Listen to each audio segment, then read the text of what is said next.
La planification successorale comporte principalement deux volets.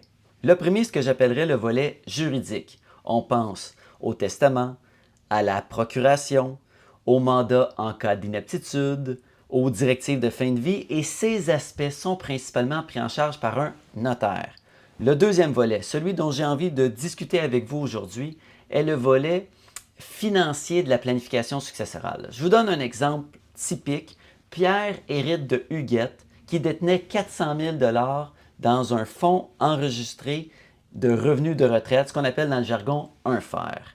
Malheureusement, au décès, tous les actifs du client sont présumés être vendus, ce qui peut augmenter considérablement les revenus de la personne du défunt et malheureusement avoir un taux d'imposition conséquent. Dans ce cas-ci, Madame Huguette lègue 400 000 de son fer, elle est imposée au plus haut taux d'imposition marginale, donc on passe à des taux près de 50 % d'impôt. Pierre en hérite uniquement de 200 000 les autres 200 000 se retrouvent dans les coffres du gouvernement. Avec une bonne planification successorale, souvent on est capable d'avoir un plan de match pour décaisser graduellement certains actifs imposables au moment du décès et ainsi payer un taux d'imposition qui est beaucoup plus avantageux. Je vous donne un exemple, je parle comme ça, là, on dit un taux d'imposition, on va dire de 36 %, on a été capable de faire un bon plan de match, on décaisse les actifs du fer, toujours au taux d'imposition de 36 % et non plus, et donc on évite le fameux taux de 50 %. C'est quoi les économies de tout ça? Bien, au lieu de payer 200 000 d'impôts, finalement, à 36 % de 400 000, c'est 144 000.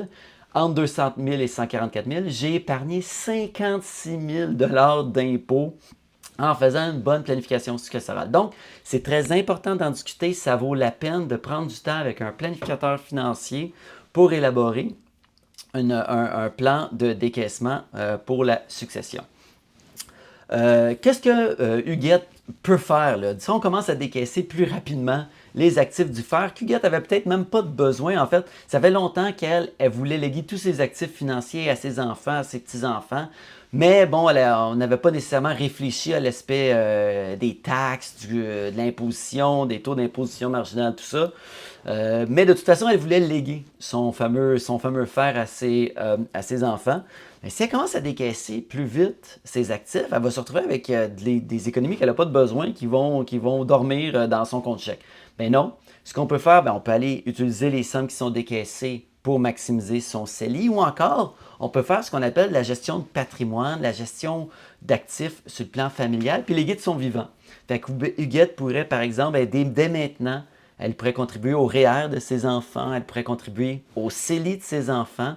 Et elle pourrait même penser à la génération future et commencer à cotiser au régime épargne-études de ses petits-enfants. Donc, il y a plein d'options très intéressantes qui s'offrent aux personnes là, qui détiennent des sommes d'épargne assez importantes dans des régimes enregistrés ou quoi que ce soit pour faire des stratégies, pour mettre en place des stratégies pour réduire le taux d'imposition des gens au décès. Ce cas-là, je vous dirais, le cas arrive pas lorsque les deux parents sont vivants. Parce que si tous les actifs la première personne qui décède sont légués à l'époux, au conjoint de fait, généralement, là, tout ce qui est roulé, là, on appelle ça un roulement fiscal, tout ce qui est roulé au conjoint n'est pas imposable. C'est au deuxième décès. Lorsque le survivant va, par exemple, léguer à ses enfants, c'est là où il y a des surprises qui peuvent arriver. Et s'il n'y a pas eu de discussion autour du legs, s'il n'y a pas eu une réflexion, une planification qui a été faite, là, malheureusement, le gouvernement risque d'en prendre une importante partie. Bref, si vous désirez en apprendre davantage sur le sujet de la planification successorale, je vous invite, j'ai écrit un article qui va un petit peu plus en détail que ce que je viens de dire dans ma vidéo, dans cette capsule, qui est disponible dans la section blog de mon site web. Si vous désirez en discuter avec moi à la section consultation sans frais de mon site web, vous allez trouver mes coordonnées. Je vous invite à m'appeler, qu'on prenne rendez-vous et qu'on en discute plus en détail. Et voilà, merci. Merci de votre temps, merci de votre écoute et au plaisir d'avoir la chance de vous rencontrer.